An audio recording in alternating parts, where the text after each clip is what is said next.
आज के कार्यक्रम की विशिष्ट अतिथि, सभागार में उपस्थित बहनें, बंधु एवं प्यारे बच्चों, आज अंतर्राष्ट्रीय महिला दिवस मनाने के लिए हम सब यहाँ एकत्रित हुए हैं। आप सभी को अंतर्राष्ट्रीय महिला दिवस की हार्दिक शुभकामनाएं। या देवी सर्वभूतेषु शक्ति रूपेण संस्थिता नमस्तस्यै नमस्तस्यै नमस्तस्यै नमो नमः। ओम जयंती मंगला काली भद्रकाली कपालिनी दुर्गा क्षमा शिवा धात्री स्वाहा स्वधा नमोस्तुते। अपने श्लोक को, अपनी पूजा से हम अपना दिन प्रारंभ करें, वहीं से नारी शक्ति का हमें एहसास प्रारंभ हो जाता है। अंतर्राष्ट्रीय महिला दिवस मनाने की आवश्यकता क्यों पड़ी, उससे पहले भाइयों ने बताया कि वैश्विक स्तर पर महिलाओं को अधिकार प्राप्त नहीं थे, इसीलिए उन्हें आंदोलन करने पड़े और महिला सशक्तिकरण के संघर्ष करने पड़े।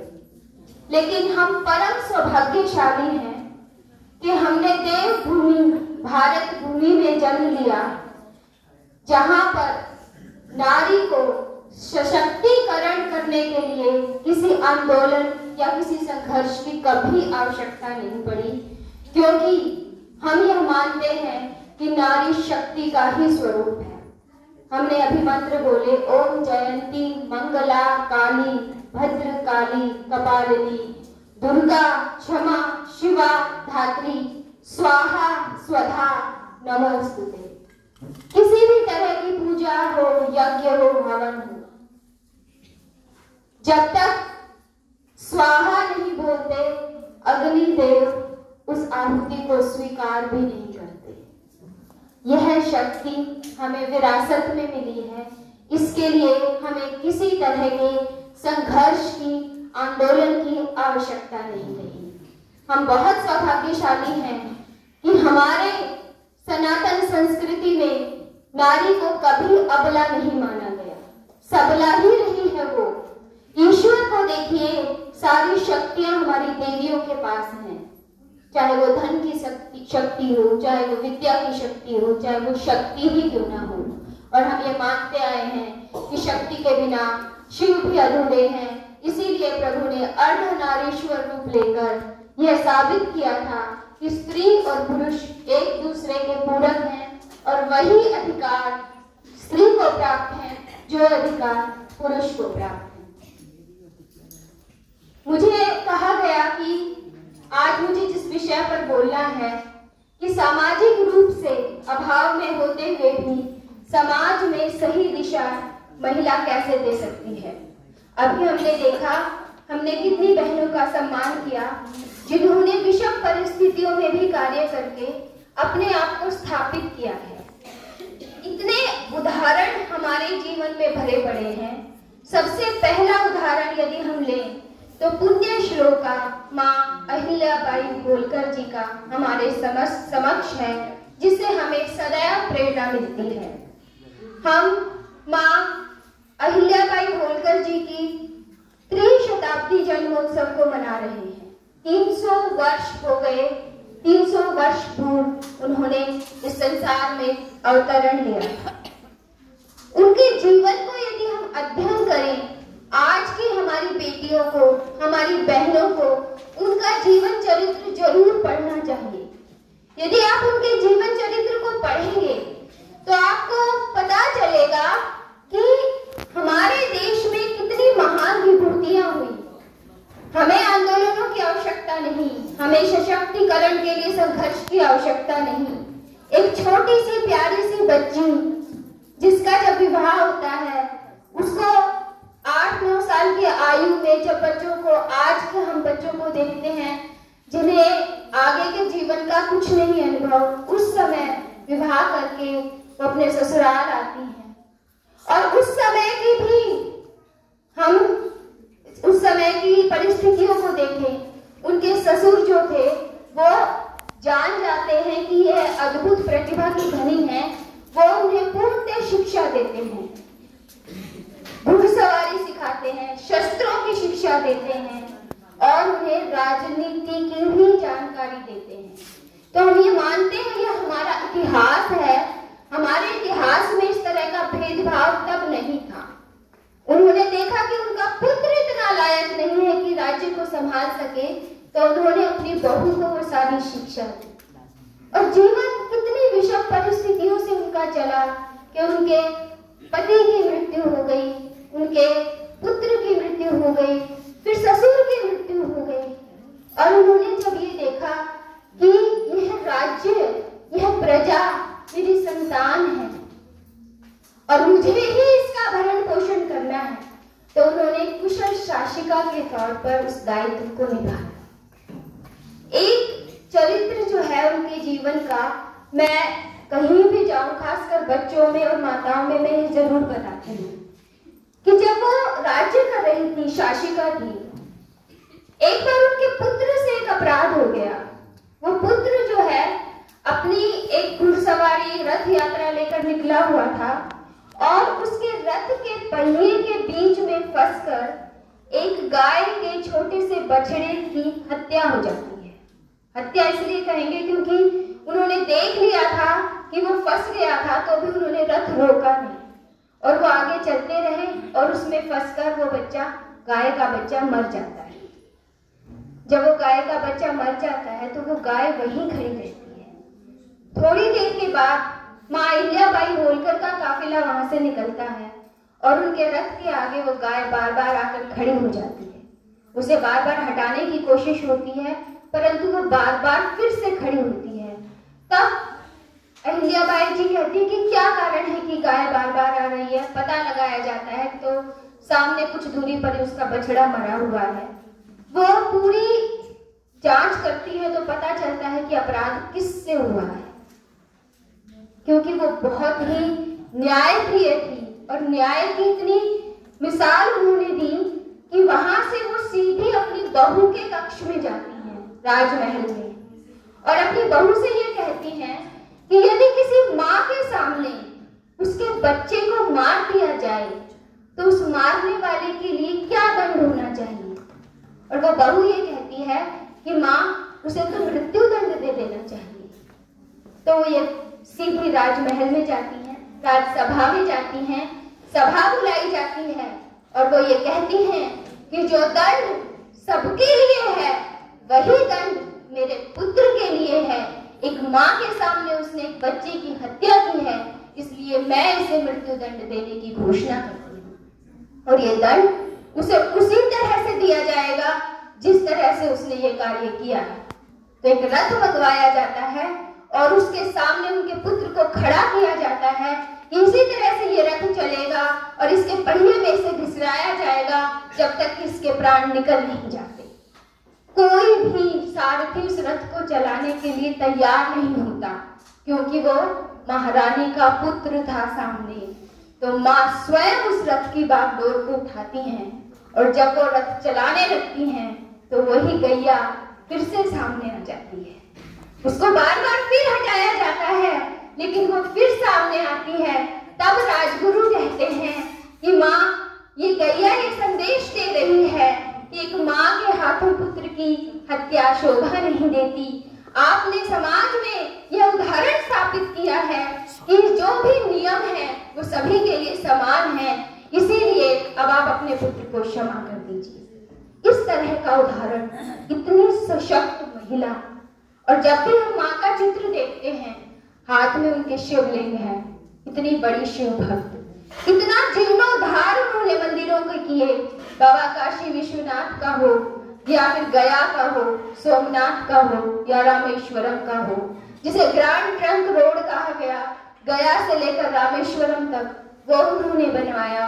कितने कुएं, बावड़ियां, धर्मशाला बनवाई। आज हम बात कर रहे थे कि सामाजिक अभाव में महिलाएं कैसे आगे बढ़ती हैं। माहेश्वरी साड़ी सभी ने सुना होगा, मेरी बहनों ने। वो एक ब्रांड बन चुका है, एक पहचान बन चुका है। अपने क्षेत्र की महिलाएं अपने पैरों पर खड़ी हो सके, इसीलिए माँ अहिल्याबाई होलकर ने बहुत ही चुनिंदा बुनकरों को अपने क्षेत्र में बुलाया और उन्होंने कहा कि महिलाओं को आप ये शिक्षा दीजिए कि किस तरह से इन साड़ियों को ये तैयार कर सके। और इस तरह से उन्होंने पूरा एक उद्योग महिलाओं के लिए खड़ा किया। उस समय विधवा विवाह की कोई बात नहीं करता था। उन्होंने विधवा विवाह के लिए कार्य किया, महिलाओं को गोद लेने के अधिकार के कानून पास किए, सती प्रथा को रोकने के प्रयास किए। आज की विजन को देखते हुए उन्होंने उस समय 300 वर्ष पूर्व इतने कार्य किए। तो ऐसे उदाहरणों से हमारा इतिहास भरा पड़ा। महारानी गायत्री के बारे में सभी ने सुना होगा। अब हम कहेंगे उनके पास कोई सामाजिक अभाव नहीं था, लेकिन विजन उनके पास भी था। शिफॉन की साड़ियों को उन्होंने इन्वेंट किया था और उसके बाद इमरजेंसी में उनके साथ जो प्रताड़ना हुई, उनके साथ जेल में जो अत्याचार हुए, उनको झेलने के बाद वो जब जेल से बाहर निकली तब उन्होंने बच्चियों के लिए अनेकों ऐसे प्रयास किए जिनसे उनका जीवन सुधर गया और वो सक्षम बनी। आज की परिस्थिति में हम देखें तो हमारे समक्ष सबसे अनूठा उदाहरण जिससे हमें प्रेरणा लेनी चाहिए हमारी आज की राष्ट्रपति महामहिम द्रौपदी मुर्मू जी का है। जुलाई में 2022 में जब हमारी राष्ट्रपति चुनी गई तो बहुत सी कांच की दीवारें टूटी थी। ऐसे ऐसे उदाहरण स्थापित हुए। वो हमारे देश की पहली सबसे युवा राष्ट्रपति बनी, 64 वर्ष की आयु में। दूसरी महिला राष्ट्रपति बनी, पहली ऐसी महिला राष्ट्रपति बनी जो आदिवासी पृष्ठभूमि से आती है। पहली ऐसी राज्यपाल रही झारखंड की जिन्होंने अपना कार्यकाल पूरा किया। आज हम उन्हें जब सर्वोच्च पद पर आसीन देखते हैं तो हमें उनका जीवन परिचय भी पढ़ना चाहिए कि उनका जीवन कितनी विषम परिस्थितियों से निकला। एक आदिवासी परिवार में उन्होंने जन्म लिया और उनका विवाह हुआ। उनके पति एक बैंकर थे, 2 पुत्र थे उनके, एक पुत्री थी। दोनों पुत्रों का निधन हो गया, पति का निधन हो गया। आप समझ सकते हैं जब जीवन में इस तरह की परिस्थितियां होती हैं तो व्यक्ति क्या सोचता है। समाज के बारे में तो वो सोच ही नहीं सकता, पारिवारिक रूप से वो कितना टूट जाता है। लेकिन ये हमारे ही भारत भूमि की महिला है जो इतनी सक्षम है कि वो हर परिस्थिति से लड़ जाती है। इसीलिए एक शिक्षिका से जीवन शुरू किया, असिस्टेंट प्रोफेसर भी रही, सिंचाई विभाग में जॉब भी की। उसके बाद वो पार्षद का चुनाव लड़ी और जीती, पंचायत की अध्यक्ष बनी। उसके बाद वो ओडिशा में मंत्री रही, राज्यपाल बनी और अब हमारे देश के सर्वोच्च पद पर आसीन है। तो हम ये कहेंगे कि हम सौभाग्यशाली हैं कि हम भारत में जन्मे हैं जहां लाखों लाखों ऐसे उदाहरण हैं जिनसे हम प्रेरणा ले सकते हैं और सर उठाकर ये कह सकते हैं कि हमारे देश की नारियों को किसी तरह के विक्टिम कार्ड खेलने की आवश्यकता नहीं है। हमारे देश की नारियों को किसी तरह के सशक्तिकरण के झूठे आंदोलन चलाने की आवश्यकता नहीं है। जब यूरोप, वेस्ट के जो आज प्रगतिशील देश हैं, उनमें महिलाओं को ये आंदोलन करने पड़े वोटिंग राइट के लिए। इंग्लैंड में 1918 में महिलाओं को वोटिंग राइट मिले, फ्रांस में 1920 में मिले और आज की जो सुपर पावर अमेरिका है उसमें 1944 तक वहां की महिलाओं को वोट देने का अधिकार नहीं था।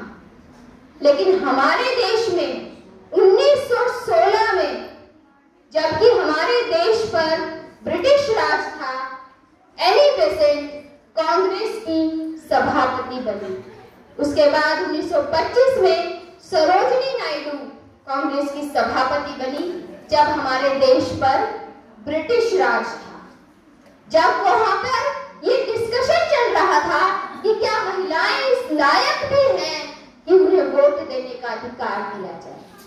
तो ये जो आंदोलन या संघर्ष है ये हमारे देश के लिए नहीं है, आप हमारे देश की महिलाओं को देखिए, अभी हमने प्रयागराज में महाकुंभ को सफल आयोजित होते हुए देखा। लगभग हर तीसरे भारतीय ने उसमें डुबकी लगाई, आस्था की डुबकी आस्था की थी। लेकिन जब हम उसका विश्लेषण करते हैं तो हम पाते हैं कि बहुत सी ऐसी बहनें थी जिन्होंने वहां छोटे छोटे कार्य करके बहुत धन भी अर्जित किया और समाज की सेवा भी की। हमने बहुत से ऐसे उदाहरण देखे, कोई छोटी छोटी मालाएं बेच के काफी पैसे कमा रही हैं, कोई छोटी सी चाय की स्टॉल लगाकर पैसे कमा रही हैं और लोगों की सेवा भी कर रही हैं। तो भारतीय महिला बड़ी सक्षम है, परिस्थिति जैसी भी हो वो उसमें अवसर ढूंढ लेती है। जब कोरोना जैसी महा आपदा हमारे समक्ष थी तब बहनों की ही बदौलत कोई भी व्यक्ति भूख से नहीं मरा, क्योंकि बहनों ने अपने घरों में भोजन बना बनाकर सभी को वह भोजन पहुंचाया ताकि कोई भूख से हमारे देश में ना मरे। जब यह आया कि धीरे धीरे से मार्केट खुलने लगेगी, लोग बाहर जाने लगेंगे, लॉकडाउन हटने लगेगा, तो मास्क बनाने की एक ऐसी प्रक्रिया चली कि बहनों ने घरों में इतने मास्क बनाए और उनसे एक बिजनेस स्थापित किया। तो हमारे देश में ना तो प्रतिभा की कमी है, ना अवसरों की कमी है, और अच्छी बात यह है कि हमारी बहनों को उन अवसरों का लाभ लेना आता है। तो हमें आज किस चीज की आवश्यकता है? हम ये मानते हैं कि हमारे पास सभी अधिकार हैं। जिस दिन हमारा देश आजाद हुआ, जो अधिकार पुरुष को प्राप्त थे वही अधिकार महिला को भी प्राप्त थे। संविधान में किसी तरह का भेदभाव महिला और पुरुष के साथ नहीं किया। जब हमें हमारे देश ने इतना अच्छा इतिहास दिया है, हमें नारी तु नारायणी कहा है, यत्र नार्यस्तु पूज्यन्ते रमन्ते तत्र देवता, ये मनु स्मृति का ही श्लोक है कि जहाँ नारी की पूजा होती है वहाँ देवता बसते हैं। देवताओं के समक्ष हमें उठाकर रखा है। तो अधिकारों के साथ मैं हमेशा कहती हूँ, हमें अपने दायित्वों की भी बात करनी चाहिए, अपने कर्तव्यों की भी बात करनी चाहिए। केवल एक ही झंडा हमें नहीं उठाना चाहिए कि हमें अधिकार दो, अधिकार दो, अधिकार दो। अधिकार तो हमें मिले हैं, जितने अधिकार हमें मिले हैं उससे अधिक हमारे ऊपर दायित्व है। किसी देश की सभ्यता, किसी देश की संस्कृति नारी के ऊपर निर्भर है, कभी पुरुष के ऊपर निर्भर नहीं है। किसी सभ्य समाज की स्थापना तभी होती है जब उस समाज की नारी सभ्य होती है। बाबा साहब भीमराव अम्बेडकर ने एक बार कहा था, यदि किसी समाज में प्रगति देखनी हो कि वो समाज कितना प्रगतिशील है, तो उस समाज की नारियों की स्थिति के बारे में जानना चाहिए। यह बिल्कुल सत्य वचन है। लेकिन उस प्रगतिशील समाज में नारी आधी आबादी जब है तो उसका दायित्व भी उतना ही हो जाता है। तो आज हमारा दायित्व भी ये है कि आज जो भी हमारे सामने सामाजिक परिस्थितियां हैं उनमें हम अपना रोल किस तरह से निभा रही हैं। आज हमारे समाज में मैं अधिवक्ता हूँ, मैं जो रोज कोर्ट में देखती हूँ सबसे बड़ी समस्या है कि परिवार टूट रहे हैं। यहाँ मेरी छोटी छोटी बेटियां बैठी हैं जो अभी पढ़ रही हैं, कल को आगे बढ़ेगी, किसी परिवार का हिस्सा बनेगी। इन पर बहुत बड़ी जिम्मेवारी है। हम मातृशक्ति पर इतनी बड़ी जिम्मेवारी है कि ये जो वेस्ट का या यूरोप का चलन हमारे देश पर हावी हुआ है और परिवारों को तोड़ रहा है, इस परिवारों को तोड़ने से हम कैसे बचाएं? तो इस बारे में भी हमें सोचने की आवश्यकता है। महिला दिवस तो हम मनाते हैं, महिलाओं के अधिकारों की तो बात करते हैं, हम यह भी देखें कि क्या महिला ही महिला की दुश्मन तो नहीं है। जैसा अभी एक नाट्य में भी प्रस्तुत किया गया, जहाँ की माँ ही अपनी बेटी को आगे नहीं बढ़ने दे रही। तो अधिकतर हम पुरुषों पर आरोप तो लगा देते हैं, लेकिन हमें भी अपनी विवेचना करने की आवश्यकता है कि हम अपने घर में, अपने परिवार में अपनी बहनों को, अपनी बेटियों को कितना प्रोत्साहित करते हैं, उनको कितनी शिक्षा देते हैं। वो किताबों की शिक्षा तो विद्यालय से ले लेती है, क्या हम उन्हें संस्कारों की शिक्षा दे रहे हैं? क्या हम उन्हें यह शिक्षा दे रहे हैं कि उन्हें आगे जाकर परिवारों को जोड़कर रखना है? यह दायित्व उन्हें निभाना है। क्या यह शिक्षा हम दे रहे हैं? क्या हम उन्हें अपने देश की महान विभूतियों के बारे में ज्ञान दे रहे हैं कि हम कौन सी नारियों की वंशज हैं, कैसी कैसी परिस्थितियों में उन्होंने कार्य किए? नायिका देवी के बारे में आपको जरूर पढ़ना चाहिए। जब मोहम्मद गौरी ने गुजरात से आक्रमण किया था तो उन्होंने स्वयं तलवार लेकर घोड़े पर उसका सामना किया था और उसको इतनी बुरी तरह से हराया था कि उसके बाद उसने उस क्षेत्र की तरफ से आने के बारे में कभी सोचा भी नहीं था। क्या मैं पूछ सकती हूँ आप में से यहाँ बैठी हुई मेरी मातृशक्तियां, मेरी बहनों में से कितनों ने नायिका देवी के बारे में सुना है? यही दायित्व है हमारे। हम केवल अधिकारों की बात ना करें, हम ये रोना ना रोए कि नारी तू अबला नहीं सबला है। हाँ, सबला है। अपना इतिहास पढ़िए और अपनी बच्चियों को बताइए कि नारी के दायित्व क्या है, वो देश की, समाज की, धर्म की रक्षा कैसे करती है। इसके उदाहरण हमारे जीवन में भरे पड़े हैं, लेकिन हम उदाहरण बाहर से लाते हैं। आज हमारे समाज में सबसे बड़ी कुरीति क्या है? जो हम ये कहें कि आज OTT प्लेटफॉर्म है, बॉलीवुड है, उसने एक सफल नारी का एक चित्रण पेश किया है। और वो चित्रण क्या है जिससे हमारी भावी पीढ़ी प्रभावित होती है कि सफल नारी वो है जिसने मॉडर्न तरीके से कपड़े पहने हैं, एक हाथ में वाइन का ग्लास लिया है, दूसरे हाथ में सिगरेट है, सूटेड बूटेड है, मुंह पर इंग्लिश में बोलती हुई गालियां हैं। वो सफल है, वो बहुत कूल है। क्या चित्रण हम पेश कर रहे हैं और हमारी बच्चियां उनको फॉलो करती हैं। क्या ये हमारे लिए सोचने का विषय नहीं है?